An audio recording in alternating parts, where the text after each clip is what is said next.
오늘은 이 무두셀라와 라멕에 대해서 노아에 대해서 말씀을 드리면서 은혜를 받으려고 합니다.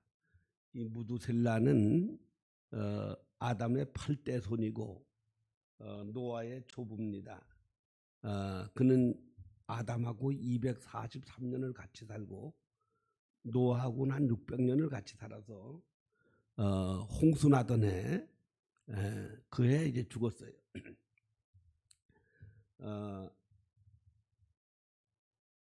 그렇기 때문에 이 아담에 대해서 너무 잘 아는 건 243년 같이 살았기 때문에 에덴 동산에 있었던 모든 사건이라든지 천지창조 원리라든지 이런 것들을 아담을 통해서 다 들었기 때문에 이 노아가 그 역사, 이스라엘의 역사를 다, 아니 인류의 역사를 다 꿰고 있었습니다.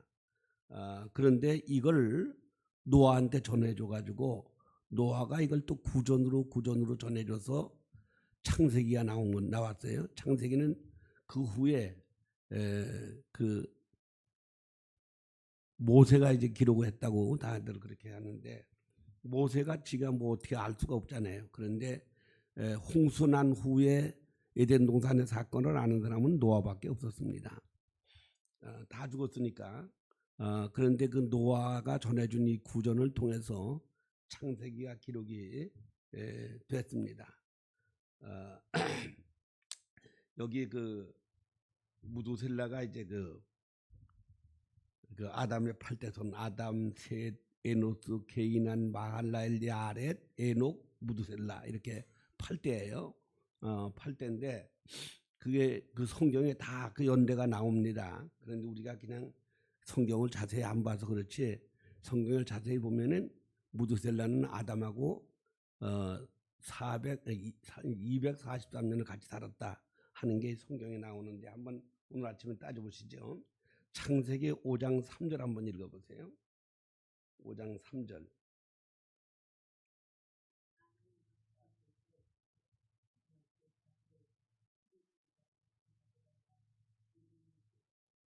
네, 130세에 아들을 낳았다고 그랬죠.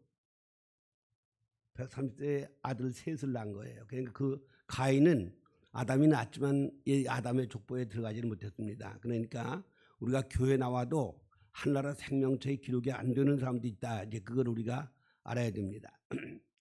그러니까 예수 믿어도 주여 했어도 하나님이 너는 아니여, 이런 사람들이 있다고 마태복음 7장 21절에서 말씀하신 것처럼 이 교회 나왔다고 다 구원받는 건 아니다. 이제 그렇게 봐야 되는 것처럼 아담이 낳았지만은 아담의 족보에 올라간 사람은 가인은 못 올라갔습니다.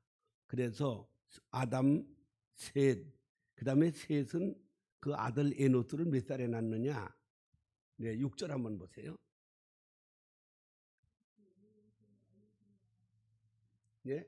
몇 살에? 105세에 낳았어요. 그럼 아까 130에서 105가 들어가면 얼마예요? 235예요. 235. 자, 9절 한번 보세요.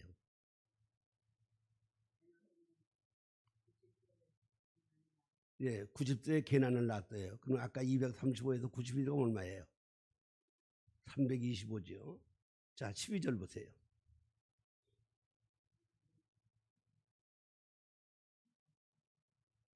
몇 세에? 70세. 그럼 얼마예요? 395. 예, 395세예요. 395년 된 거예요. 또 15절 한번 보세요. 예, 마할랄세 65세에 야렛을 낳았다. 그러면 65가 들어오면 얼마예요? 460이죠. 460. 예. 그 다음에 21절을 한번 보세요. 18절. 162세에 에녹을 낳았어요. 그러면 460에서 162가 좀 얼마예요? 622. 622예요. 네. 자, 그 다음에 21절 보세요.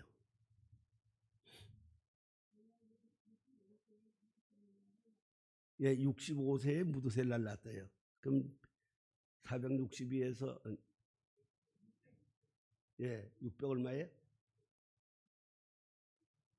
687이죠. 687. 자, 687이면은 그 아담이 930을 죽었다. 거기 5절에 이렇게 나옵니다. 그러니까 687을 빼면은 930에서 얼마 남아요? 예, 687, 13년이잖아요. 거기다가 30을 보태면은 예, 243년이 되는 거죠. 그래서 이 노아하고 아담하고 243년을 더 같이 살았다 하는 결론이 예, 나오는 겁니다. 자, 그리고 이 무두셀라가 아들을 몇 살에 낳느냐? 아들을 187세에 낳았다. 거기 25절 보세요.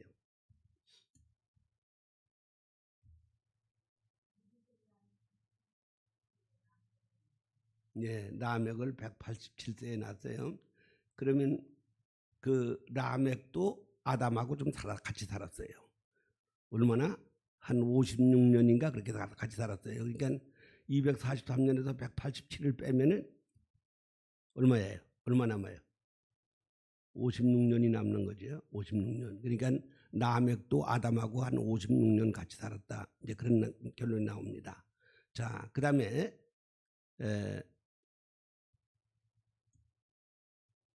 그 30절 3절 한번 보세요. 라멕은 노아를 몇 살에 낳았다고? 아니, 30이 아니라 그냥 28절?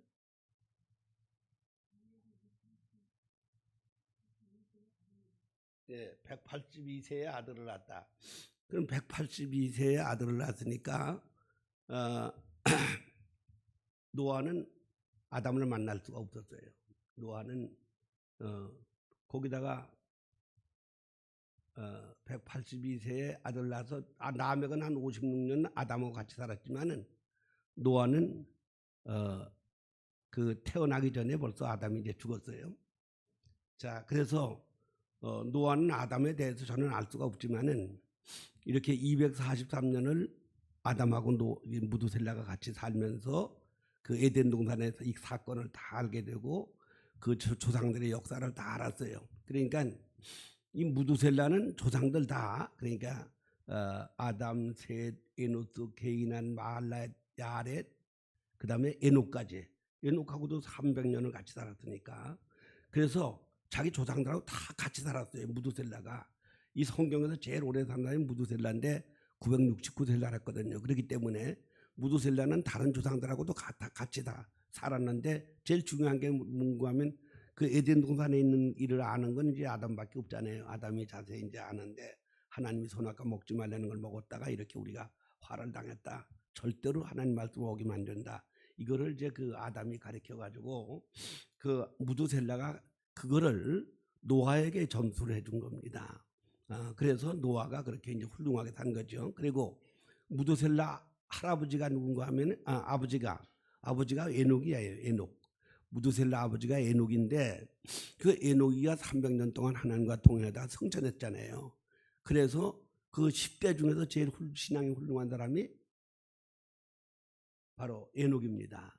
그 에녹의 신앙을 노아에게 전수해 주려고 무두셀라가 애를 썼어요. 그래서 그 노아가 에녹의 신앙을 본받아 가지고 에녹이 하나님과 동행하다가 승천했는데 다 죽었어요. 전부 다 죽었는데 에녹은 죽지 않고 하나님이 데려가셨다. 그렇게 기록이 됐습니다. 그러니까 24절 한번 보세요. 24절 5장 24절.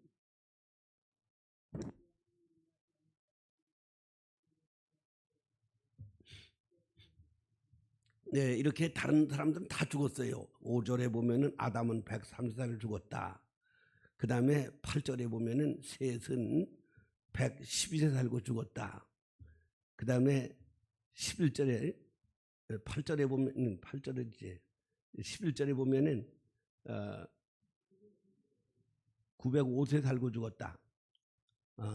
또 그 다음에 14절에 보면은 910세 살고 죽었다. 그 다음에 그 17절에 보면은 895세 살고 죽었다. 네.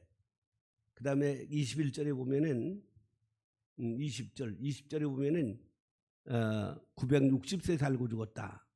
962세. 그러니까 이 아렛이라고 하는 사람은 두 번째로 오래 산 사람인데 이 아렛이 에녹의 아버지입니다. 에녹의 아버지하고 에녹의 아들하고 제일 오래 사는 거예요. 에녹의 아들이 무두셀라고 에녹의 아버지는 야렛인데 이 사람들이 다 962세, 969세 살고 죽은 거예요. 그런데 에녹은 뭐 죽지 않고 그냥 하늘에 승천했으니까 그 중에 제일 훌륭한 사람 10대 중에서 제일 훌륭한 사람이 에녹의 신앙인데 에녹의 신앙을 심어준 게 바로 무두셀라입니다. 그래서 창세기 6장 9절 한번 보세요. 창세기 6장 9절.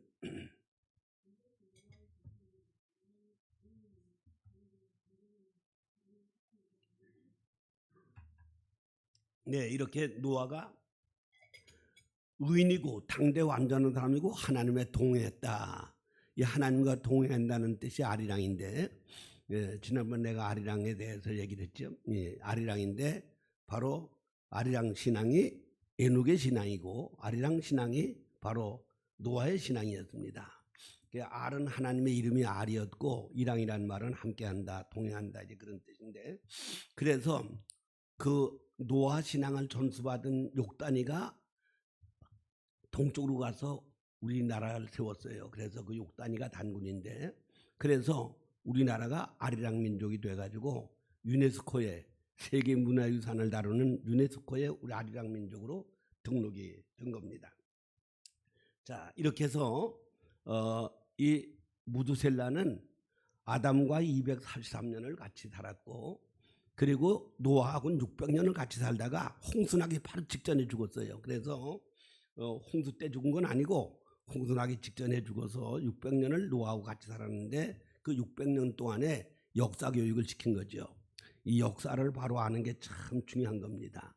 역사를 모르는 백성은 미래가 없다 이제 그러죠. 그런데 우리나라가 지금 얼마나 잘 사는지 아십니까? 얼마 전에 나왔는데 보니까 우리가 경제 7대 대국이 된 거예요. 일본이 90년도부터 30년 동안 계속 내리막을 만나가지고 일본이 미국 다음으로 G2 국가였는데 일본이 우리나라보다 떨어졌어요. 일본이 8위가 돼버렸어요. 우리는 3위가 돼버리고 우리는 7위가 돼버리고 프랑스도 우리한테 떨어지고. 자, 그래서 우리나라가 경제 7대 강국이 됐습니다. 방산산업은 뭐 4대 강국이라고 그렇게 얘기를 하죠. 자, 이렇게 된 이유가 뭐냐? 이렇게 된 게 우리가 이승만 박사 때문에 됐는데 그걸 잘 모르는 거예요. 이승만 박사는 공산주의를 아주 일찍부터 잘 알았습니다. 그래서 상해 임시정부의 초대 대통령이 이승만이었는데 그 이승만이고 국무총리는 이동희였습니다. 이동희는 감리교의 전도사였었어요. 저 연해주에서 감리교 전도사로 있던 사람인데 이동희가 우리나라에서 제일 먼저 공산주의가 됐습니다. 그러니까 볼셰비키 혁명이 그 10월 달에 났는데 그 다음에 3개월 후에 컨퍼런스를 하는데 공산주의 컨퍼런스를 하는데 27명을 데리고 참여를 한 거예요. 거기 이동희가 한국 독립군들 데리고 그래가지고 거기서 공산주의자가 된 겁니다. 그래서 이동희가 국무총리고 이승만은 대통령인데 그 국무총리 밑에 장관들은 다 거의 다 공산주의자들이에요. 그런데 소련하고 손잡고 일본을 쳐야 된다 그러는데 이걸 반대한 사람이 이승만이에요. 일본보다 더 나쁜 게 공산주의다. 공산주의 하면 망하니까 안 된다. 그래가지고 거기서 탄핵을 당해서 초대 대통령 자리에서 쫓겨나가지고 그냥 하와이로 가가지고 학교를 세우고 교회를 세우고 거기서 독립운동을 이제 한 거죠. 그런데 그 후에 이 이동이라고 하는 사람도 아주 훌륭한 일을 많이 한 사람이에요. 강화에서 그 학교를 여러 군데를 세워가지고 그 사람을 많이 길러내고 이제 그런 사람이 있는데 그 사람도 이제 일본 사람들한테 눈 밖에 나가지고 쫓겨나가지고 이제 저 연해주로 가가지고 거기서 임시정부를 만들고 거기서 대표가 됐습니다.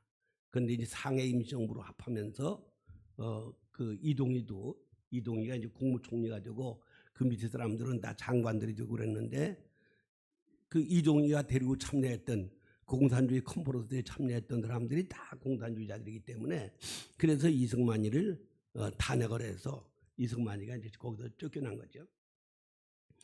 그렇게 일찍이 이 공산주의를 그렇게 일찍이 안다라면 별로 없었어요. 왜냐하면 2차 대전 때 45년도 2차 대전 때만 해도 미국하고 소련이 가깝게 지냈습니다. 그리고 미국의 국무차관으로 있던 엘저이스라는 사람이 있었는데 이 사람은 스탈린이 심어놓은 간첩이었습니다. 이 사람이 동북아 책임자였었어요.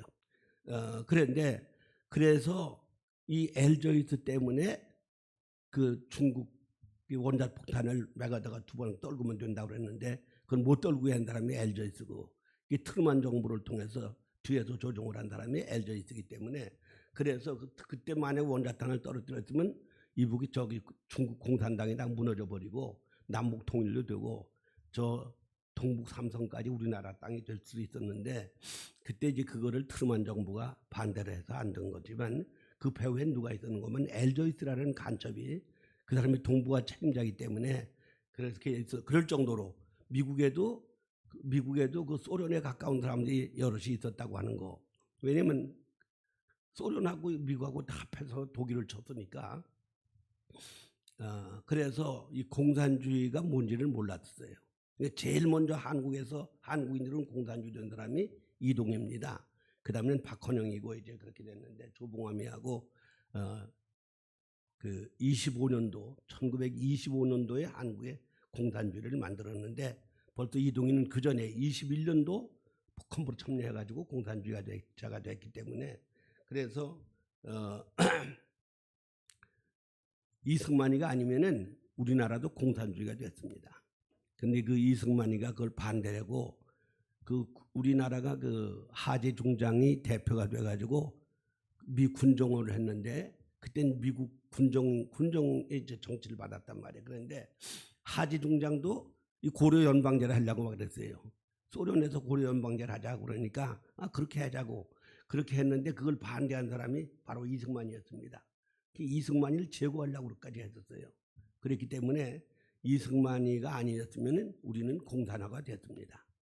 그런데 해방될 때에 이북은 3,400개 교회가 있었고 이남은 1,050개 교회고 이북은 GNP가 150불이고 이남은 50불이었습니다. 그 이유가 뭔가 하면은 이북에 지하자원이 많기 때문에 일본 사람들이 6억 불을 더 투자를 했어요. 더 투자해가지고 이북에서는 이북인 공업 발달이 90%고 여기는 10%고 거기는 전기가 260만 킬로와트고 이남은 10만 킬로와트 26분의 1밖에 안 됐어요. 그렇기 때문에 이북은 이남보다 훨씬 더 3배나 더 잘 살고 교회도 3배나 더 많고 이제 그랬었는데 그 이북에 못 살게 된 건 왜 못 살게 됐느냐? 김일성이가 소련의 공산주의를 받아들여 가지고 이북은 못 살게 되고 이남은 미국의 자유민주주의 자유시장 경제를 가지고 왔기 때문에 우리가 이렇게 잘 살게 된 것이고 88 올림픽을 하면서 그때 그 전까지는 전부 다 공산주의자는 자기들끼리 자유민주주의 세계는 자유민주주의끼리 이렇게만 했는데 88 올림픽 때 연합을 해서 같이 했어요. 같이 하는데 이걸 못하게 하려고 칼기 폭파한 거 김일성이가 아시죠? 그래서 여기 못 가게 하려고 한국 불안하니까 가지 말자 이렇게 하려고 이 김일성이가 칼기 폭파하고 그랬는데도 이 88 올림픽을 하면서 그 동구권 사람들이 다 참여를 했는데 보니까 이남이 너무너무 잘 살잖아요. 그래서 그때부터 이 공산주의가 무너지기 시작을 해가지고 91년도에 소련이 무너지고 동구권이 다 무너져가지고 무너지게 됐습니다. 그러니까 이 88 올림픽이 아주 굉장히 중요한 사건이었어요. 그게 바로 공산주의를 망하게 만드는 무너지게 만드는 거예요. 왜 공산주의한 나라들이 와 보니까 자기들은 아주 거지같이 살고 이렇게 대한민국은 너무너무 잘 살게 된 걸 보고서는 야 이제 공산주의는 안 된다. 자유민주주의 해야 된다. 이래서 동구권에 다 지금 우크라이나에도 그게 공산 국가였습니다. 거기 뭐 전부 다 거기 동구권 전체가 다 공산주의자였으니까 그랬는데 그 나라들이 전부 다가 자유민주 체제로 들어와서 나토로 들어온 거죠. 우크라이나는 안 들어왔었는데 우크라이나도 이제 나토로 들어간다고 그러니까 소련이 그래서 이 푸틴이 이걸 침공을 한 거예요.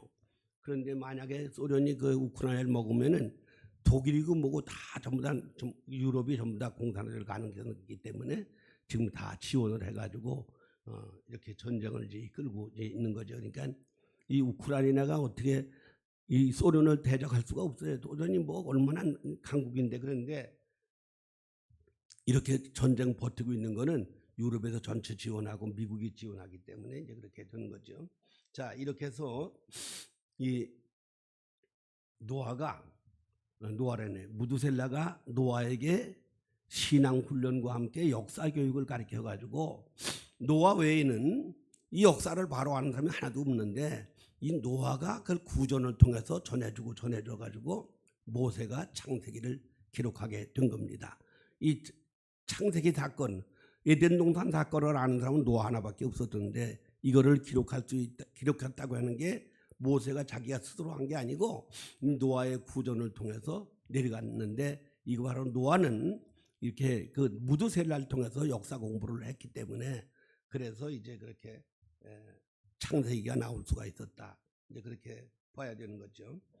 그래서 이 신앙의 유산을 물려주고 역사를 바로 교육을 했기 때문에 이 노아 같이 훌륭한 사람이 태어나서 홍수 심판 때 노아 가족의 구원을 받게 된 거, 이게 바로 무두셀라가 신앙 유산을 물려줘 가지고 그렇게 된 거기 때문에 우리도 이 무두셀라처럼 자녀손들에게 역사 교육과 함께 신앙 유산을 물려주는 그런 믿음의 조상들이 되기를 주님의 이름으로 축원합니다. 기도하겠습니다.